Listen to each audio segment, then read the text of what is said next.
summary, really, of his views, and the kind of path breaking, and he'll say something very interesting, Jack, about what we should be doing when we are fulfilling mitzvot.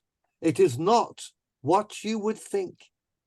So I'm going to begin. We are 9:15, I assume. Do we have a timekeeper? Shmuley? It's 9:17. We may begin. Okay. Yael, can I do a screen share? Yes, you can. Thank you. Wonderful. Here we go. Zaperik. Remember, this is book 3, chapter 51. And AB, I'm going to ask you questions because you asked for the name of the chapter. I gave it to you, so you know it all. Zaperik asher nazkirehu ata. This chapter we're going to read now. Doesn't add anything to what we have read. It's a kind of conclusion. In Beyur Avodat Masig Ha'amitiot Ha'miyuchadot B'Shem Yit'aleh. It clarifies what it means to be a person who's becoming perfected in the understanding of God. Ve'heyishiro lahagia el havodah hahi, and my guidance as to how you are going to perform divine service to get to that stage, which is the end goal, the final goal, the most perfect state of all human beings.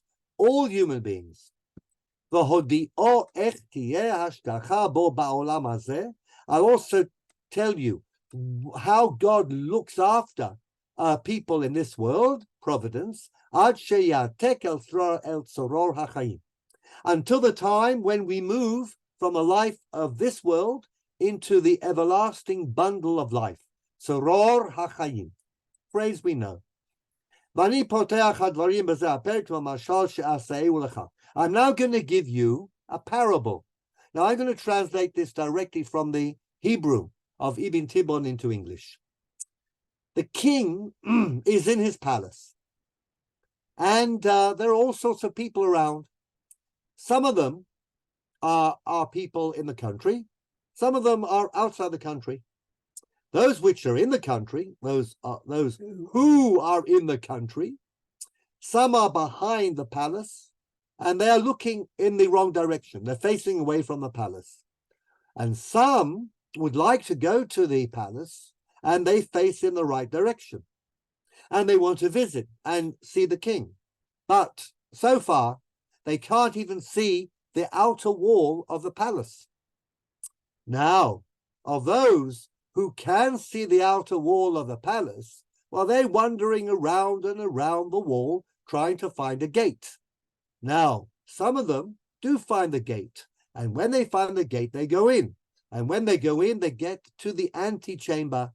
Now, some get out of the antechamber into the king's chamber, but they do not actually converse with the king. Now, here, line 13.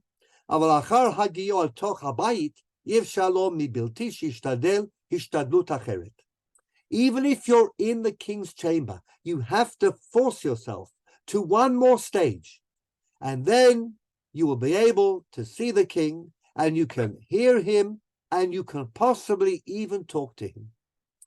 Now, I'm going to unpack this parable for you. Well, I made up the parable, so nobody like me to unpack it and explain it. Va'omar, there are those who are outside the country. Who are they? Line 15. Kolish mibnei adam sheno emunat dat. These are people who have no religion.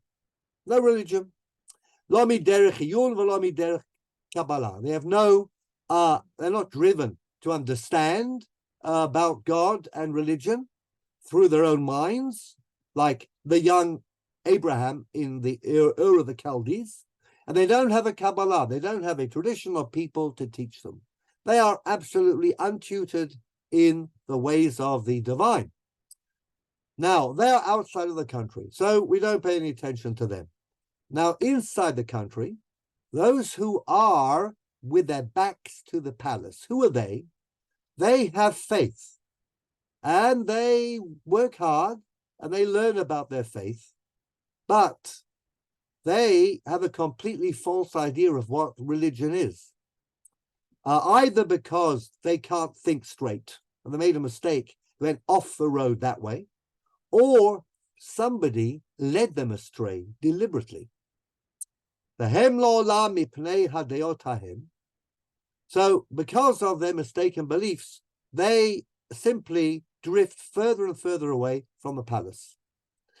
But this lot are worse than the first lot. The first lot are simply ignorant. This lot are actually barking up the wrong tree, and they Maimonides says a rather dramatic thing here. He says, occasionally, there are times when we have to kill them and destroy the memory of their false ideals so that they do not lead others astray. So some people in the name of religion are going to do what Maimonides says are terrible things because of their false beliefs. They were led astray. Perhaps Mohammed, dare I say, led them astray. Or those who interpreted Mohammed.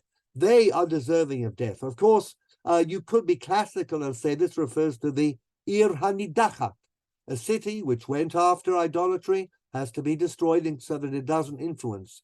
But we have to be aware that religion breeds pernicious ideals, which in turn lead to pernicious actions.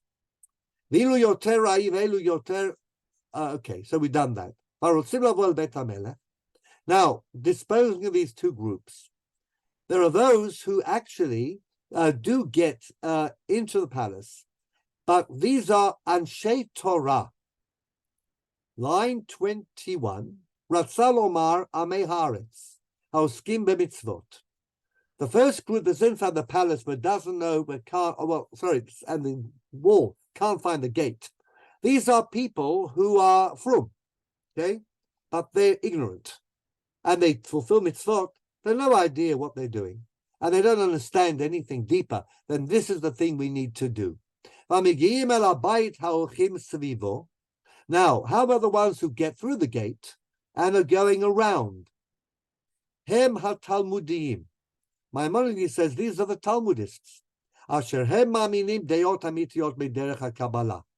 But they get some of their ideas from tradition.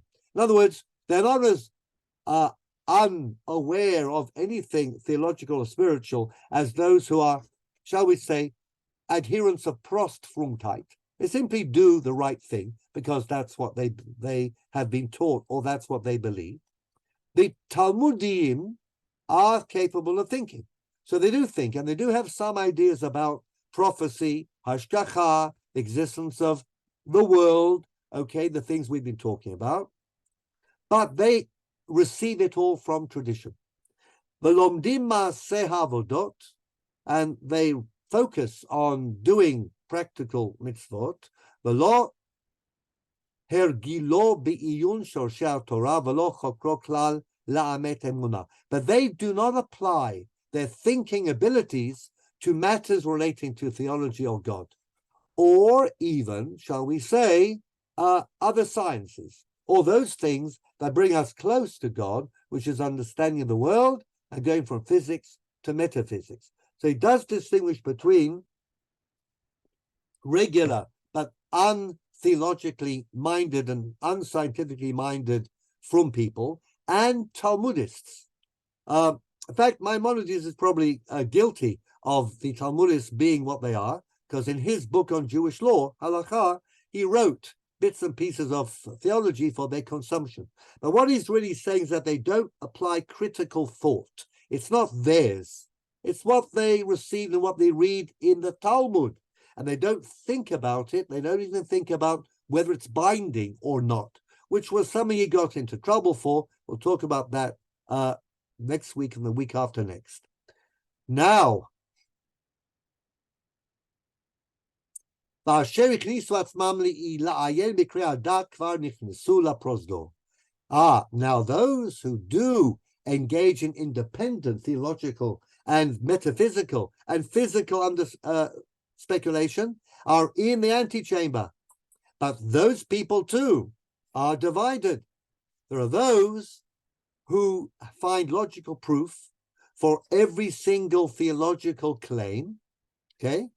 And they are very close.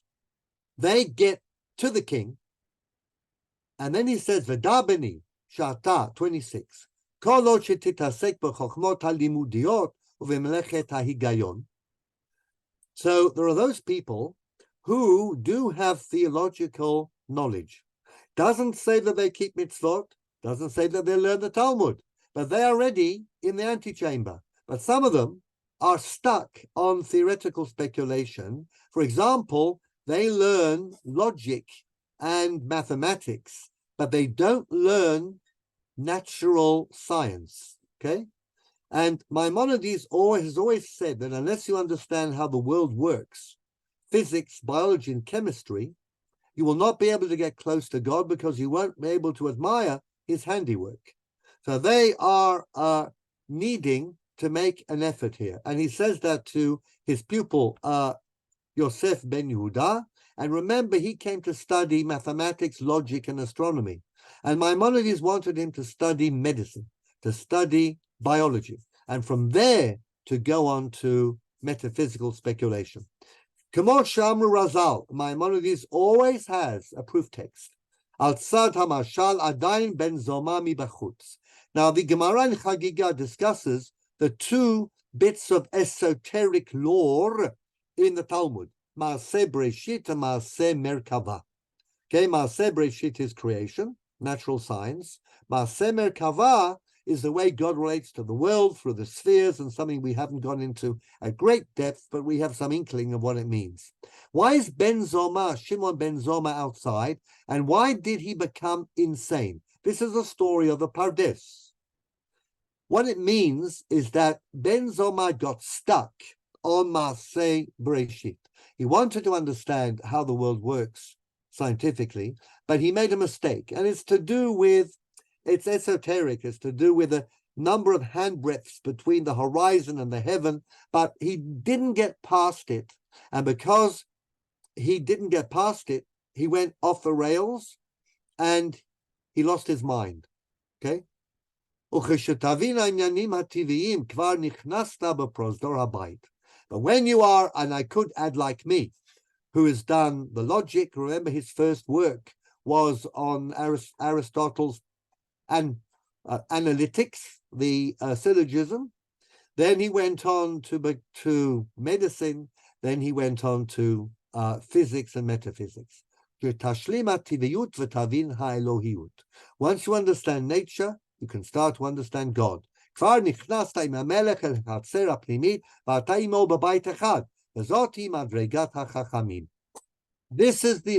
the Chachamim. אבל מי שישים כל מחשבתו אחר שלמותו באלוהיות, הוא כולו אל השם יתעלה, והוא מפנה מחשבתו מזולתו. Now I'm going to again give you some free translation. Well, it's precise, but it's only in English. What you have to aim for is, once you've got to that stage, to free your mind of everything that isn't connected with God. And your intellect is solely devoted to the understanding of all of these many things. And at the end, the top of the ladder is God. And then you will know how to act and what to do.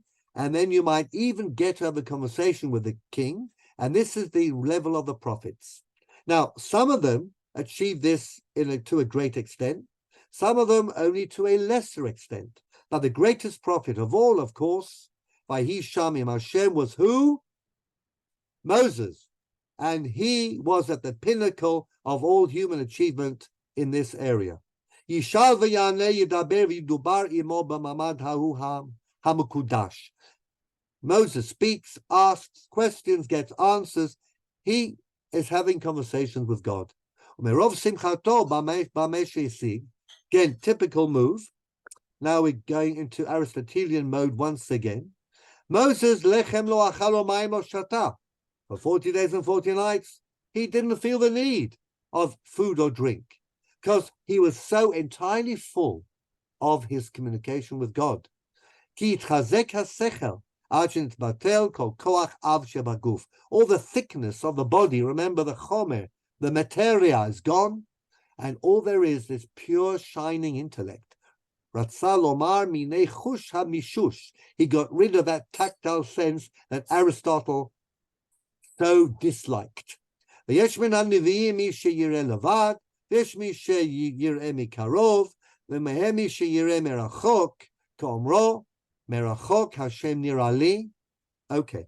mean, we talked about the different levels of the prophets. Now, once he's gotten, feel free, by the way, to stop me at any stage, unmute yourself, and say whatever you'd like to say. Otherwise, I'll just continue. So what we have to do then is to keep our minds focused on this path to perfection all the time, okay? And this is what this chapter is all about. And his proof text, line 2 on page 2, Le'ava et Hashem Elohechem ulovdo b'chol levavechem u'b'chol nafshechem. Now, how do we serve God with all our hearts and with all our souls? You might think we have to do a mitzvah every minute of the day, but we don't, okay?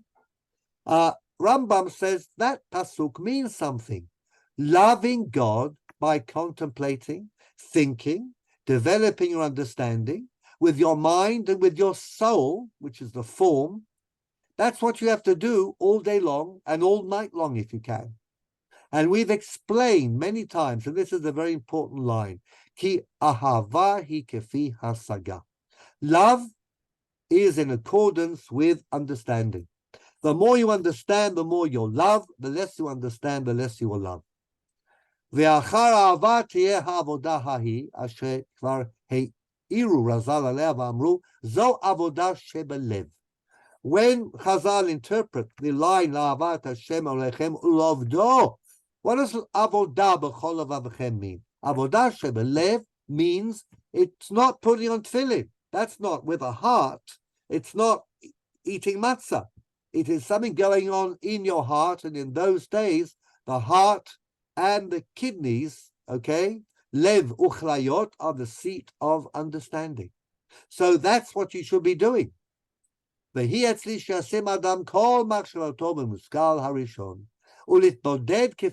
you may have to spend your time alone in order to do this. If you spend all your time chatting with others and moving around and working this and that, when are you going to have any time for avodah shebelev? Now, I'm going to say something in French, okay? Blaise Pascal wrote in his Pensées, J'ai trouvé que tout le malheur de l'homme vient d'une seule chose, qui est de ne savoir pas demeurer seul dans une chambre. Now, you all got that, I assume, okay? Jean, where are you?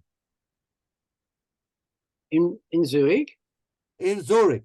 Can you translate that into English? You probably know the line. Yeah. First of all, I will say my father was telling that in Yiddish. Misugna inter.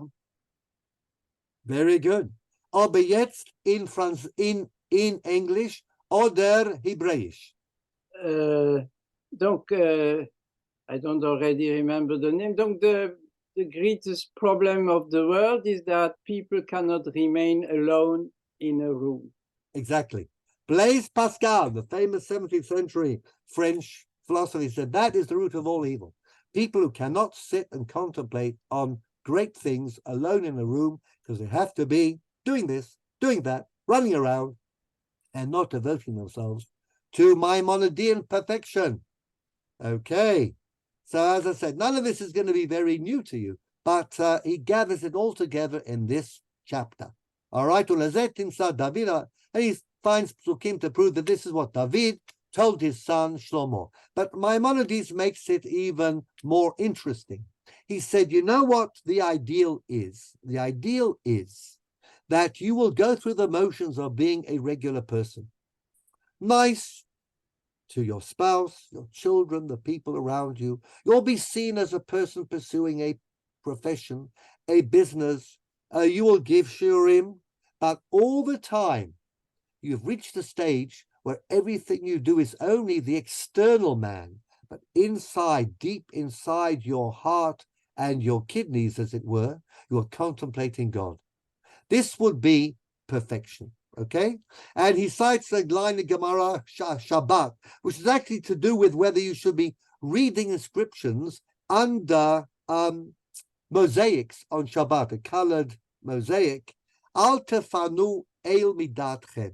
Gemara says, do not remove God from your minds. Should always be there. Amar David, Shiviti Hashem lenegdi tamid. What did King David say? I've placed you, O Lord, before me, directly before me, physically. You're there. Tamid. Ki mimini balemot. Just like my right hand. It's always there. This would be the ideal. Now I'm going to read a fascinating section of this chapter, line 22. V'da. Shemaseh avodot ha'elu kulam. Now, how do you get to... this is the avodah. It goes on inside your head, goes inside your heart. Everything that you have, your whole internal life is bound up with this venture. Okay? So how does it work? Kikriyat Torah, but we have to go to shul to hear leining. Tefillah, we have to daven. Asot shara mitzvot, we have to eat matzah and dwell in a sukkah. En tachlit kavanatam rak litlamed litasek b'mitzvot Hashem yitbarach ulehipanot me'iskei ha'olam. Maimonides says the ideal or the goal of all of this is to do a mitzvah and through it divorce yourself from mundane worldly matters. Uche'ilu atay tasakta bo yitaleh ubitalta mikol davar zulato. First thing you do is when you do a mitzvah, when you take your arba minim, when you take your matzah, you clear your head of every single other thought.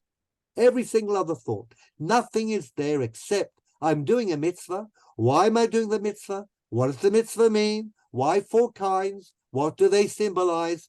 And now you've tried to focus on something for more than 3.5 minutes without a foreign thought entering your head. You'll be a great person here and now. Okay? So, that's what you got to try and do. Aval, im titpalel bahanat sfatecha. But if you're just davening by moving your lips, ufanecha el hakotel, your face is facing the wall, even mizrachmant, but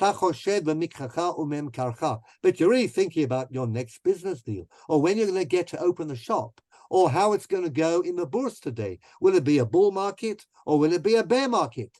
V'tikra Torah b'lshoncha, v'libcha b'vinyan beitcha. You're reading the Torah, well, following along with Bar Kriya, but you're thinking about the most recent shiputs, fixing up your home, how you're going to bring those tiles from Italy to make that dream bathroom that you've always desired. You don't even understand the words that you're reading. How many of us really understand every single word in the laning? What it means? Do we know its grammar? Do we know what form it's being? Do we know the questions that prompted Rashi and Rashbam to ask? Or do we just listen to the laning and then our thoughts are here and there and everywhere? If all you're doing is the mitzvot is moving your limbs, or you might as well be plowing a field or chopping wood. Who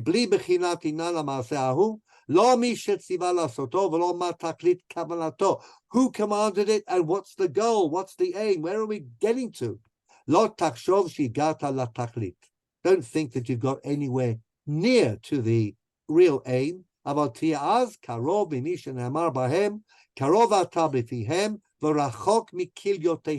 said levuchlayot, the kilya, the kidney in ancient times, certainly amongst the Greeks, was also equal to the heart in terms of the real intention. That's where thoughts and creative thinking happens. You're just moving your mouth. Could be a ventriloquist. el tchunat ergel v'halimud. Now I'm going to tell you how to get to the stage where you will not be simply moving your limbs and where you'll not be aping actions, but you'll really be focusing and becoming more perfect. עד שתגיע לזאת התכלית הגדולה. תחילת מה שתתחיל לעשות, שתפנה מחשבתך מכל דבר, כשתקרא קריאת שמע ותתפלל. When you're reading Shema and when you're davening the Amidah, clear your head of every single extraneous thought. ולא יספיק לך מן הכוונה בקריאת שמע בפסוק ראשון ובתפילה בברכה ראשונה. You will remember, halachically speaking, we say that you have to have kavanah for Shema in the first pasuk, and then it's enough. Or in Shmona Esrei, the first bracha, Birkat Avot, then it's enough. Halachically, there is a dispute about this, but that is the generally accepted view. Rambam says if you're going to stick with that, you'll never even begin the path to perfection. Takes many years to rid your mind of every extraneous thought right through the Shema, right through the Amidah. Whenever you read the Torah, you read anything which is devotional, and you tishma'ena here is to understand it.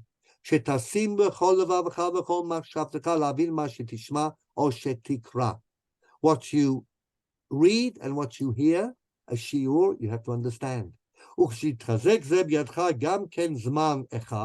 And when you have achieved this, when you've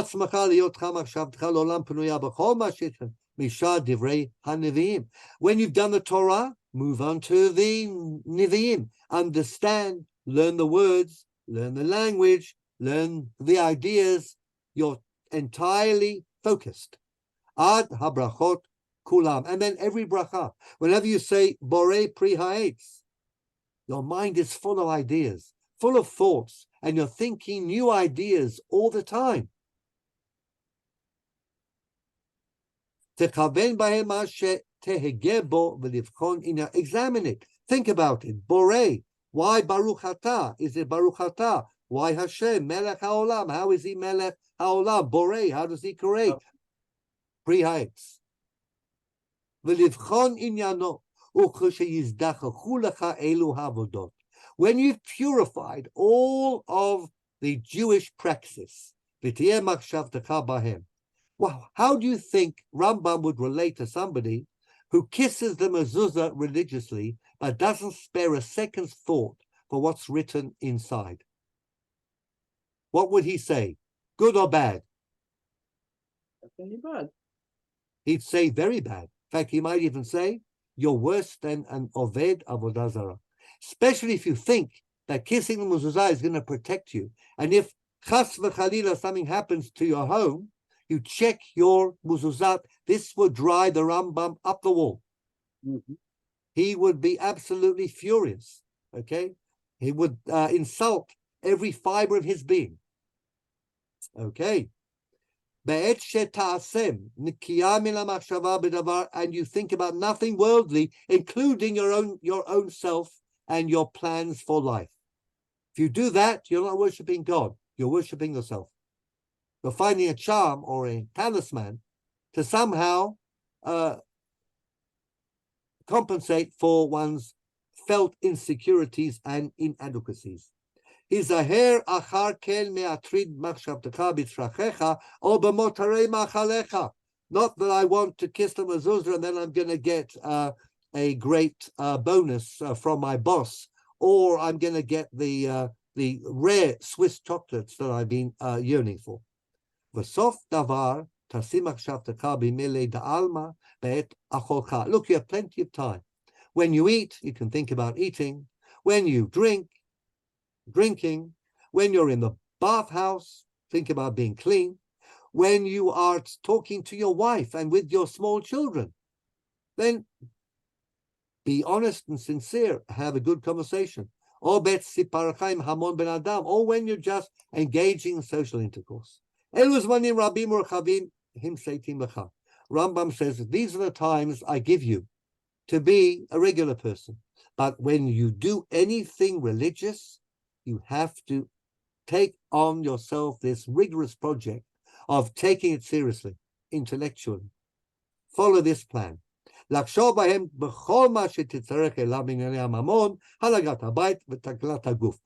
got plenty of time for all of those other things.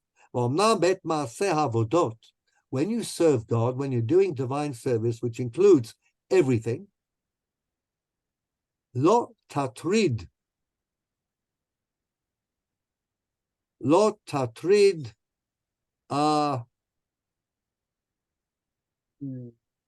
okay. Lo tatrid machshavtecha, line 40. Ela bama she'ata oseh kamo shevi'arnu.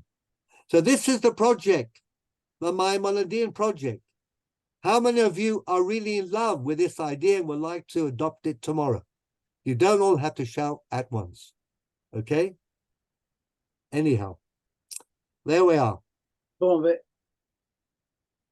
finally, when you do what he says, Yeah. you are still nowhere, because we have seen that this is those are the Talmudists who are running around. To get in, you must be much more perfectioned in. Joe, you forgot that the Talmudists do what they do their theological thinking on the basis of Kabbalah and not Iyun. They are not thinking themselves. They are looking for a line in the Gemara. They'll tell you about where the prayer came from, what the Gemara says, and will they understand what it means in terms of, can you pray for something to happen or not, when, why, and where, and have you worked it out for yourself in your life? And have you combined it with the best of contemporary philosophy? Have you not bothered to read anything at all? That's what the Rambam would insist that you do, that you read all of Pascal and pray see how it correctly works. is not sufficient. Sorry? To pray correctly is not sufficient. It's No, it's not by any means. It's only you're outside, you're just walking around the wall of the palace looking for the door. And this is one of the big problems of this whole chapter, that finally Aristotle is much higher than all the Talmud. We're going to get there. We're going to talk about the Maimonidean controversy. We'll talk about all of this, but let's do it in an orderly fashion. Okay? But everything he says up to now makes sense in terms of what we've learned thus far, correct? זה מתאים לכל מה שלמדנו עד עכשיו, נכון? כן. כן, תודה. אמרת כן? זהו. אוקיי, הצלחה. אז אם כן, we will continue. So, והיא להתקרב אל השם ולעמוד לפניו על הדרך האמיתית אשר הודיע. לא על דרך ההתפעלויות הדמיוניות. Now, this is an important phrase. Line 43. What are the הפעלויות הדמיוניות? That means emotion, okay? Emotion. Many people will daven with great emotion. Many people will come to shul and then they might sing with absolute devotion. They'll be, you can see their eyes and their whole body is taken up by some spirit. Maimonides does not like this at all. He says they are just, as they were, enjoying themselves. This is not intellect, this is emotion. This is the imagination, what he calls the koach hadimyon. Koach hadimyon is only good when it's harnessed to the intellect. Remember the prophet who has his dream time, the dimyon is there, he comes up with these wonderful parables and these wonderful, often poetic speeches, but only when it comes after the intellect. The inspiration, emotional inspiration, cannot replace intellect, according to Maimonides. Okay? אבל בהגיע איש מבני אדם מהשגות אמיתיות ושמחתו במה שהשיג לעניין שיהיה בו, מספר עם בני אדם ומתעסק בצורכי גופו, ושכולו ושכלו כולו בית יהיה עם השם יתברך הוא לפניו תמיד. Now he says what I said to you earlier. The ideal is that the intellect is working all the time, connecting us to God. But we are human beings, so we do all the things that human beings do.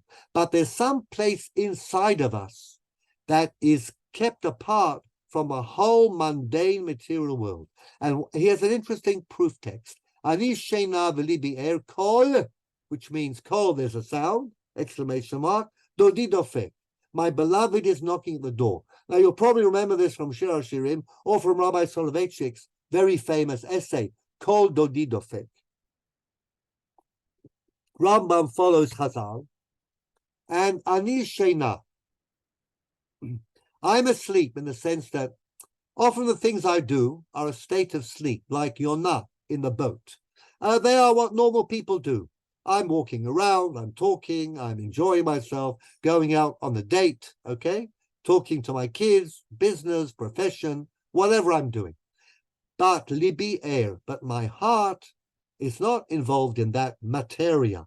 My heart and my mind are dodidofek. They are connected with God, who is always knocking at the door and saying, let me in. So we let him in, but nobody else knows.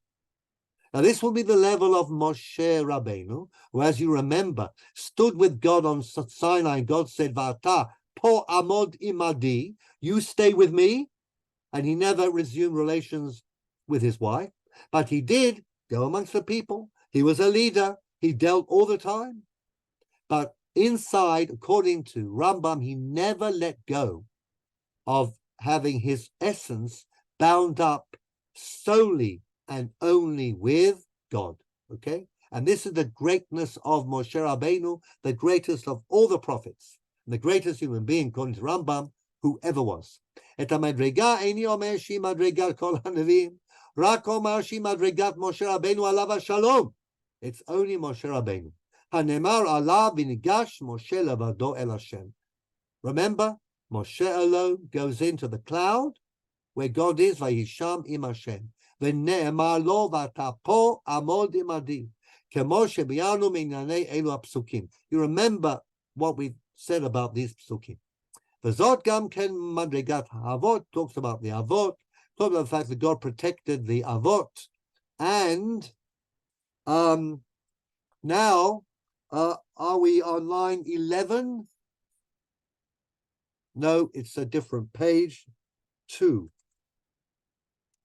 We have moved over from that. And then it goes on to talk about hashgacha. And he connects up these two things. And he says that God gives us hashgacha. He looks after us in accordance with how we are connected with him. Okay? So he was connected with Moshe and with the Avot, and therefore he made a brit with the Avot.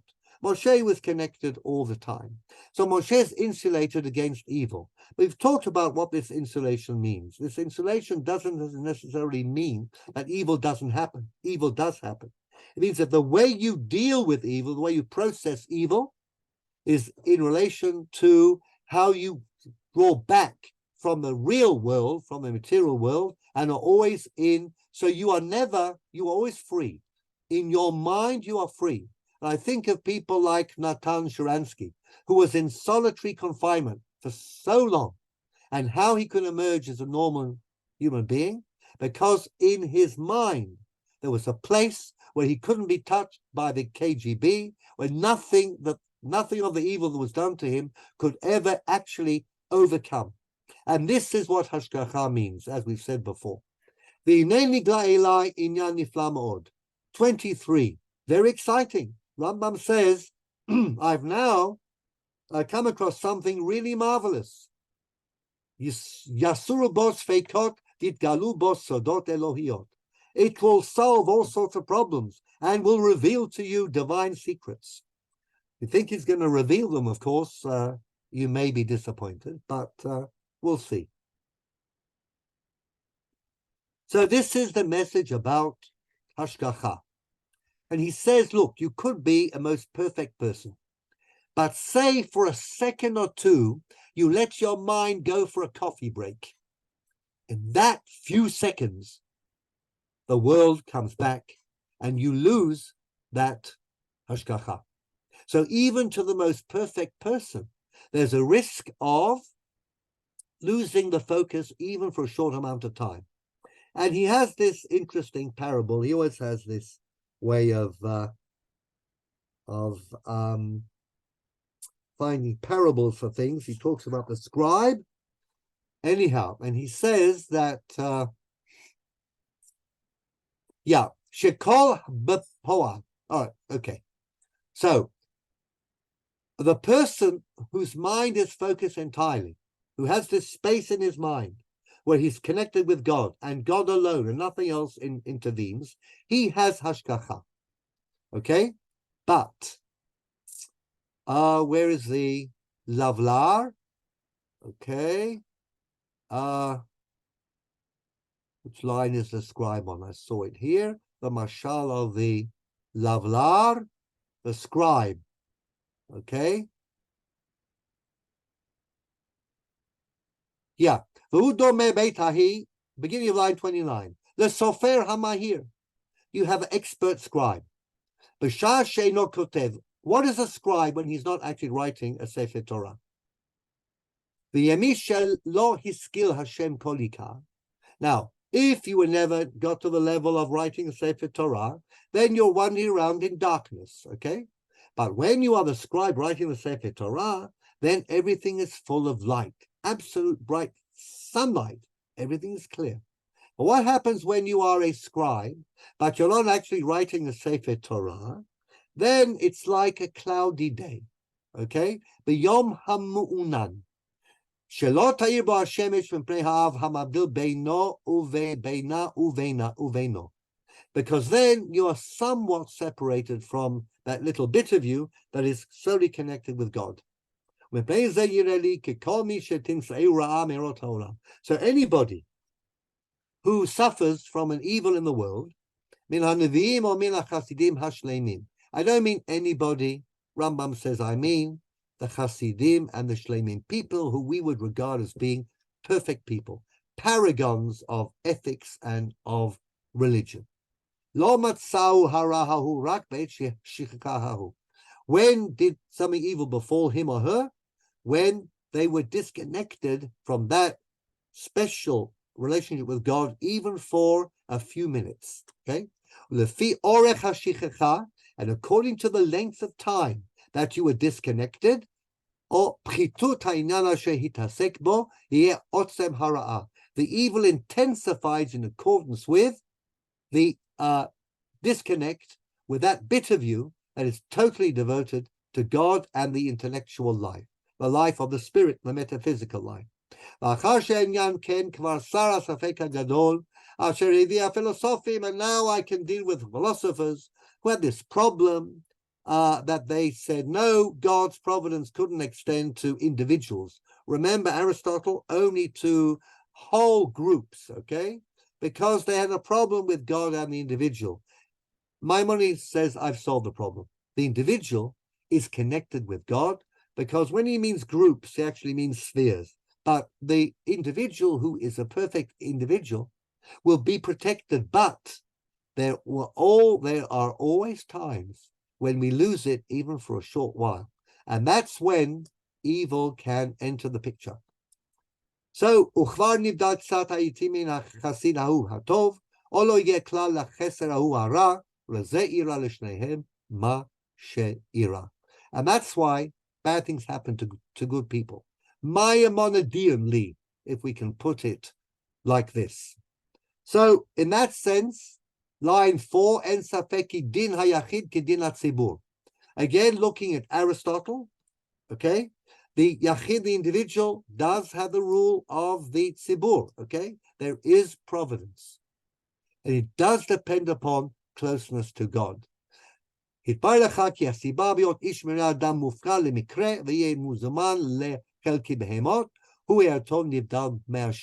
be eaten by a lion in those few seconds when you lost that particular focus.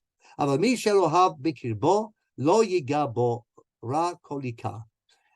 he has pasuk after pasuk to prove that, okay?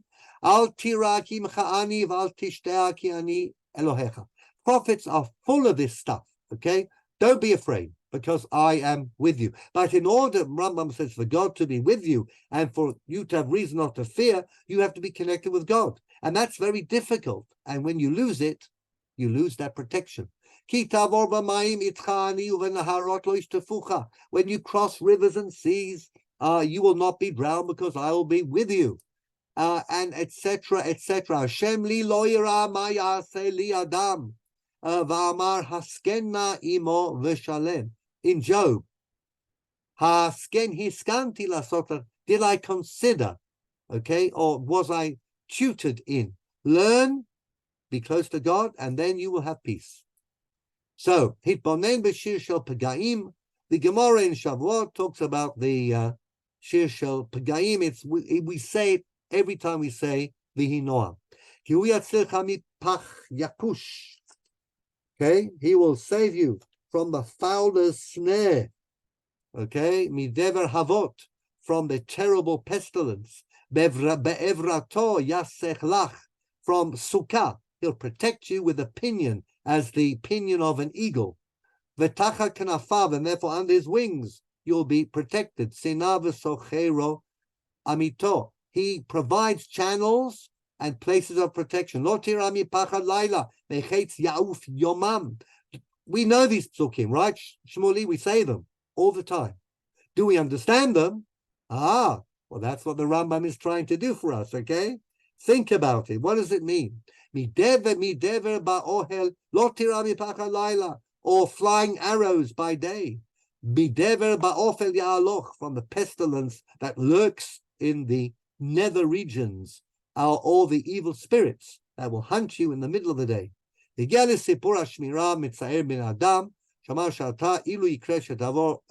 if you're able to keep your head and always be connected with God, then you'll be okay. Otherwise, those few minutes, hours, days, years of lack of connection will mean that evil can befall you.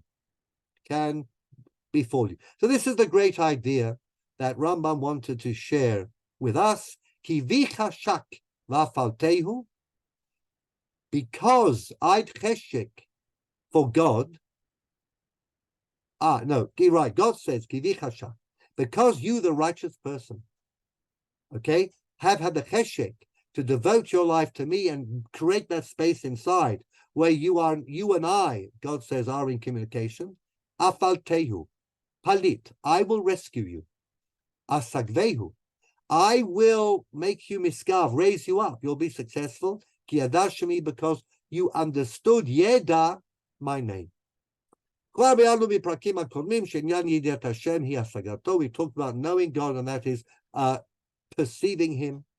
And it says that hashmira, ba'ishahu, providence, will be when you both know me and your all-consuming desire, really, in life, is to make that knowledge become more and more and more profound, and to be able to keep yourself on track with God even when life is enveloping you. But you are in some way removed. This would be a Maimonidean ideal. To be involved in life, absolutely, as he was, but to have a space inside that nothing in the concrete material life touches ever. וכבר ידעת ההפרש שבין אוהב וחושק, כי הפלגת האהבה עד שלא תישאר מחשבה בדבר אחר אלא באהבה. When you love someone to the extent that nothing else will fill your mind, that is cheshek. Okay? Goes beyond ahava. וכבר ביארו הפילוסופים. Now we come to the bit about the philosophers. And I'm going to précis this for you because I need to read the last page for Jean, Shem Tov, and also from Reb Chaim of Volozhin.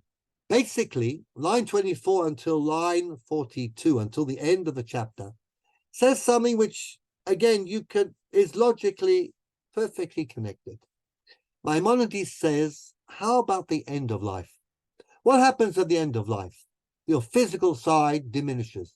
We all know that happens, okay? Moshe Rabbeinu apparently was some kind of exception, which is interesting. Lo chahata eino velo nas lecho. But that's rare. most of us start to creak and fall apart. Okay, when you're 20, there's a joke. The joke is that at a certain stage in life, you'll get up in the morning without an ache or a pain, and then you'll pinch yourself to make sure that you're still alive. Now, at the age of 20, that's a joke. At the age of 70, it is actually a statement of how we are. But that's fine. Maimonides says this is to be expected, and you can learn from this. The physical side as you become wiser, and you become more experienced, and you are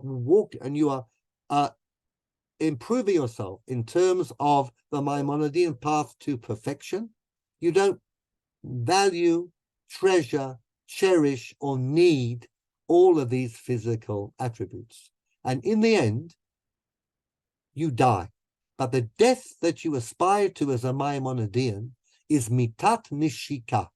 Now he talks about that. He cites the Gemara in Bava Batra that Moshe met mitat nishika, Aharon and Miriam also. But and in each of these cases, it says Vayamot Sham Moshe vel Hashem Beretz Moab al pi Hashem. This could be literally God's mouth, a kiss. God drew out Moshe's soul with a kiss, drew out Aaron's soul with a kiss. Apparently, the same thing happened to. Of course, God doesn't have a mouth, but it's a Maimonidean for saying that you went straight to God, straight to God. The important thing about you was freed of its bodily chains, of its distractions, and gets straight to God. Miriam is a bit of an issue here, because Rambam says Miriam was on the same level as Moshe and Aaron, but you couldn't really use the phrase Pi Hashem because pasnish, okay? Aval lo zachar ba'al Pi Hashem liot isha. A bit too far to stretch that, okay? That God gave Miriam a kiss, not quite. Then tovlis kor ze mashal ba. So we don't use. The kissing never happened. It's not a kiss, it's a mashal, it's a parable. But even then, lashon nikiya, we wouldn't want to think for a second an improper thought, Shmuley, would we? About God drawing Miriam's soul out by way of a kiss. Now then he connects this with Yishakeni Nishiko. Remember the pasuk in Shir HaShirim. Yishakeni Nishikot Pihu. It seems to us very erotic, okay? The beloved says of her lover, he will give me to drink with the kisses of his mouth. But Rambam also interprets Shir HaShirim, of course. He wouldn't expect him to go for a literal understanding of Shir HaShirim. It's all to do with Bnei Israel, with Knesset Yisrael and God. So this is the mitat nishika. V'zeh hamin min hamita 35.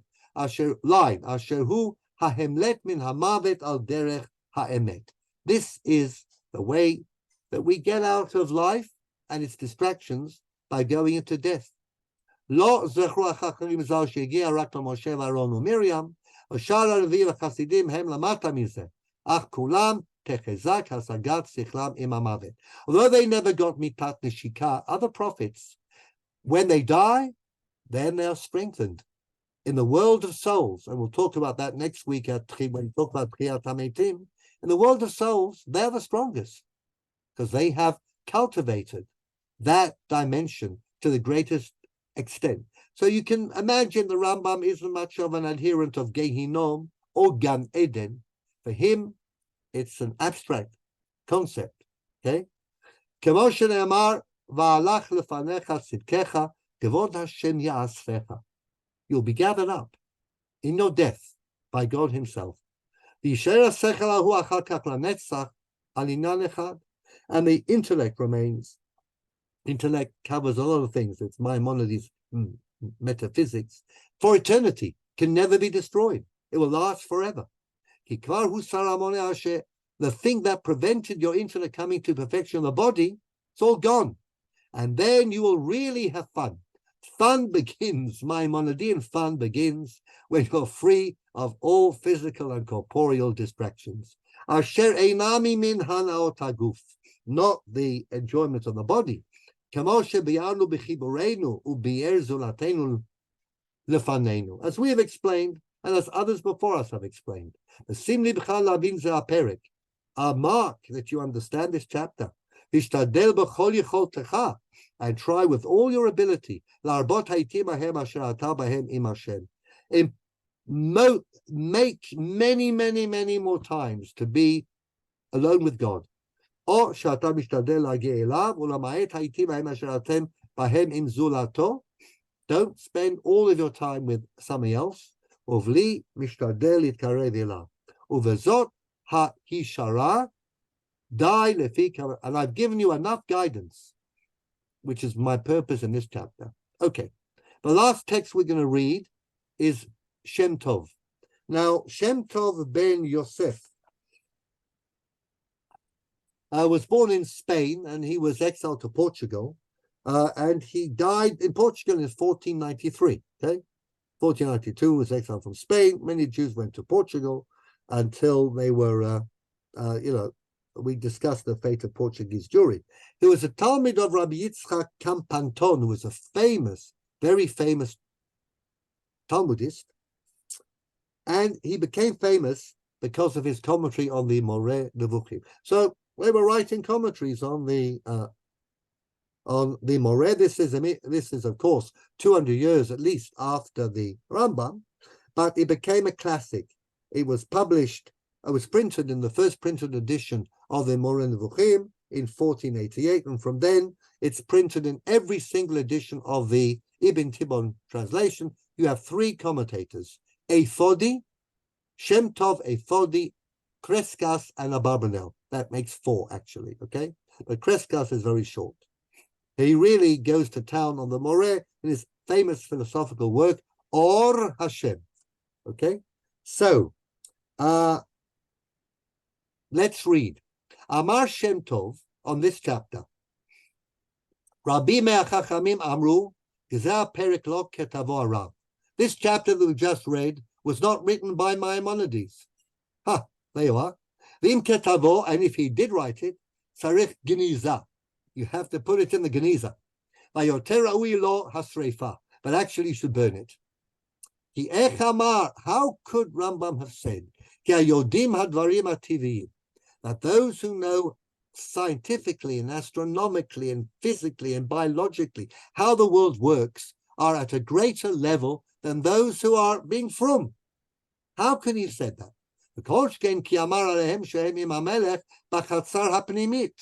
And they are in the inner sanctum. Imken, ha-philosophim ha-oskim betiviyut uve-elohiyut yesh lehem madrega yoter gdola meha-oskim batorah. Oh, the philosophers and natural scientists, the higher level than those who are learning the daf.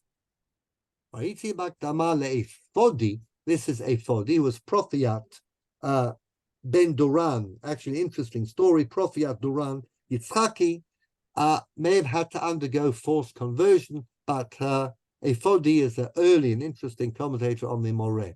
He tries to set up a scheme that basically says there are three types of Chachamim. There are three types of Chachamim, three types of Chachmei Halacha, three types of Chachmei Philosophia, and of course, those Chachamim who understand the philosophy are the ones who are the best and are going in. He tries to soften this distinction that Jean, you pointed out earlier, okay, that the philosophers apparently, and the theologians, are at a high level. So, but you can read it, decide if you think that Shem Tov has in fact gotten to the truth or not. It's a somewhat artificial scheme, and may in fact be Shem Tov's attempt to show that Rambam didn't actually write what he actually did, which is often the case when you're dealing with an inconvenient, unpleasant, and challenging statement about somebody you admire greatly. And we have this all the time. A great rabbi, Rabbi Feinstein, said this. No, but he retracted. Or it was a Talmid Sheziyef. Somebody forged it. It goes on all the time, okay? Couldn't have been, we read this when we talked about the Tiferet Israel and his essay on ancient times. If you remember, the Munkacher wrote this tshuva course, it wasn't Tivertus, it was his son. His son was suspected of being a maskil, so he must have written it. In other words, and this is one of the problems, of course, that we will discover about the Rambam, that halachically speaking, the point is that he is the Nesher Hagadol, the great eagle. We learned, he studied assiduously in the most extreme Litvish yeshivas, okay? Brisk, Slobodka, Rambam. And yet, this is the same Rambam who wrote the Moreh Nevukhim that they never opened and would be shocked out of their minds to read this.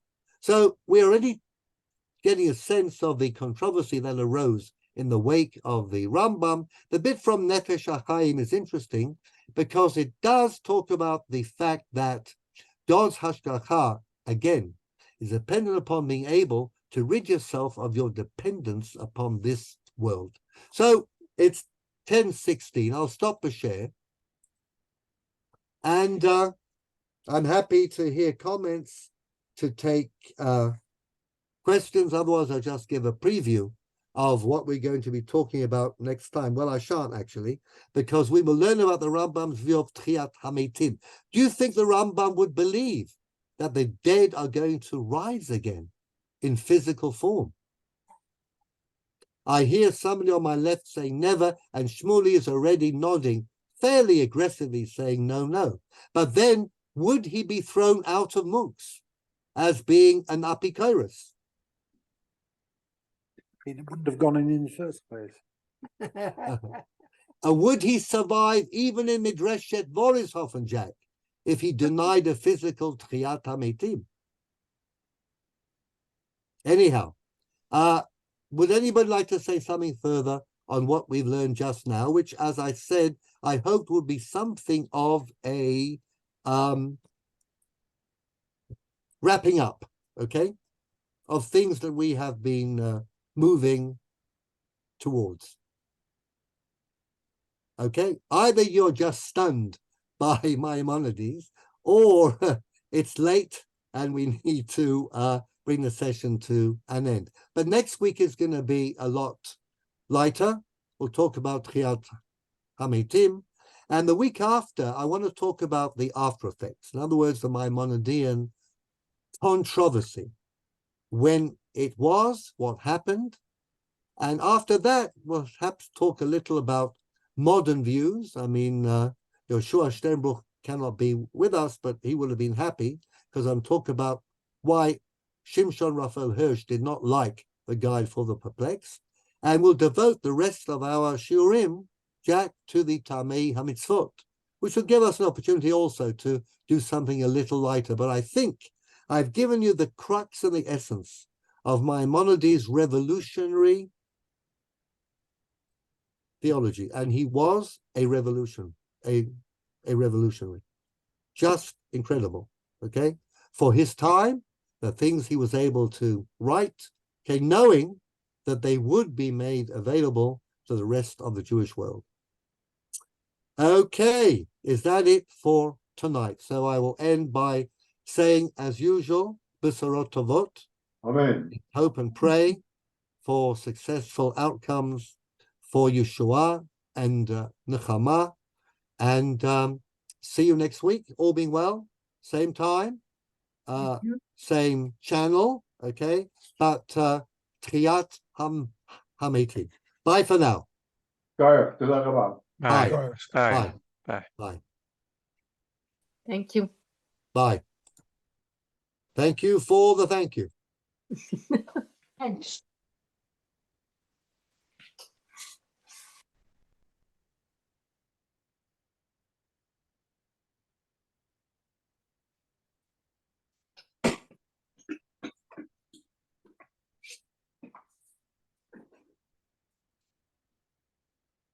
Thank you.